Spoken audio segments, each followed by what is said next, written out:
Joining us now to analyze today's headlines is Courtney Morris, an assistant professor of African American and Women's Studies at Penn State University. Hi, Courtney. Hi, Sonali.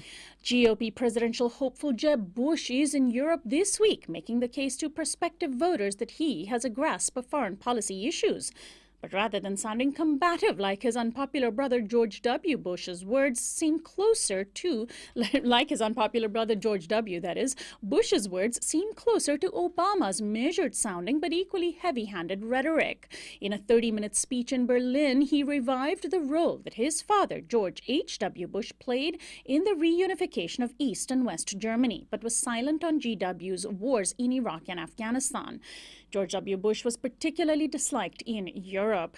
The former Florida governor also took aim at Russian President Vladimir Putin, calling him a bully, but mentioned that it was important not to isolate Putin and push him closer to China. The Washington Post is now referring to Bush as, quote, the nominal frontrunner for the 2016 GOP nomination in an extremely crowded field of candidates. Well, Courtney, what do you make of Jeb Bush's attempt to sound more like Obama, whether intentional or not, in matters of foreign policy?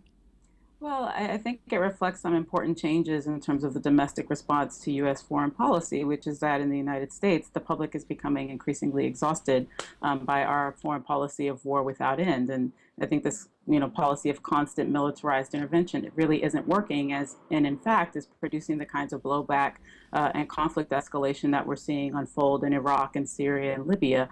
And so it's interesting. There was a study released by the Pew Center last year. And 56% of the people that they surveyed across the board were unilaterally opposed to extensive intervention in Ukraine. So it's really not an option that is viable, and it's one that's deeply unpopular. And I think Jeb Bush knows that.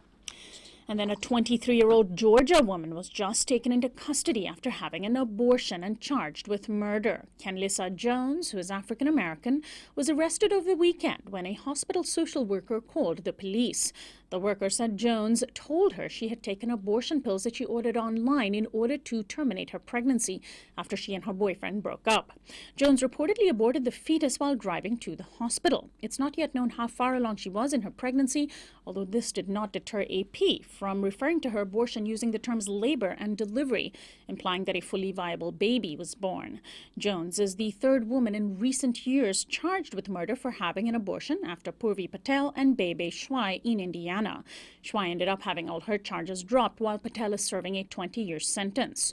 Meanwhile, in Texas, a Fifth Circuit Court of Appeals just upheld that state's harsh anti-abortion law that requires admitting privileges at clinics offering reproductive services.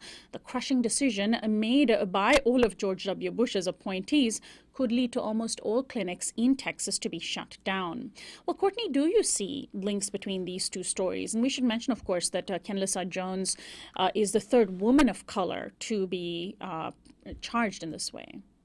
Absolutely, these stories are linked, and I think the fact that many of the people who you are seeing being targeted for these crimes of equating abortion with murder, that they're women of color, is not an incident. It speaks to a much larger pattern.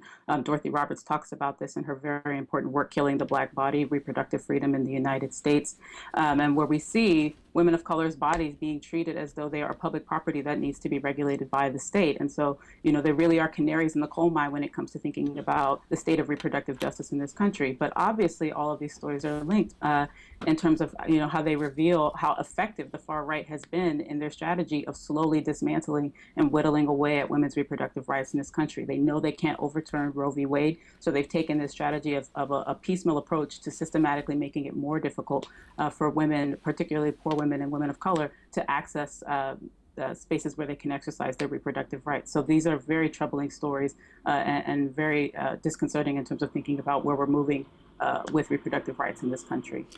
And finally, more news on misogyny, this time spewing out of the mouth of a Nobel Prize winner. 72-year-old biochemist Tim Hunt, speaking to an audience at the World Conference of Science Journalists in South Korea, said this about mixed-gender laboratories. The, quote, trouble with girls working in laboratories is that, quote, you fall in love with them, they fall in love with you, and when you criticize them, they cry. Hunt has issued the typical apology that PR firms advise, saying he was, quote, really, really sorry I caused any offense. not sorry that he actually said something offensive. Shockingly, he maintains that working with, quote, girls is still disruptive. Well, Courtney, I'm not sure why he's actually working with girls. Perhaps he means women.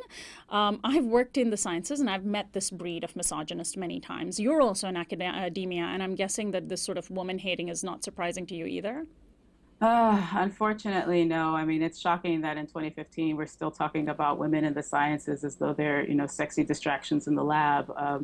Clearly this guy seems never to have heard of Rosalind Franklin, whose work allowed us to understand the molecular structure of DNA, or Marie Curie, whose work on radioactivity is still central to the practice of modern medicine and scientific research. I mean, I think in many ways his comments reflect the fact that women in the sciences not only have to contend with being seen as, lacking the capacity to do this kind of work, but still have to justify their presence in spaces of knowledge production when they're seen as part of the problem, when in fact the real problem is the sexism that keeps women out of the sciences. So it's shocking. I guess anybody can get a Nobel Prize these days.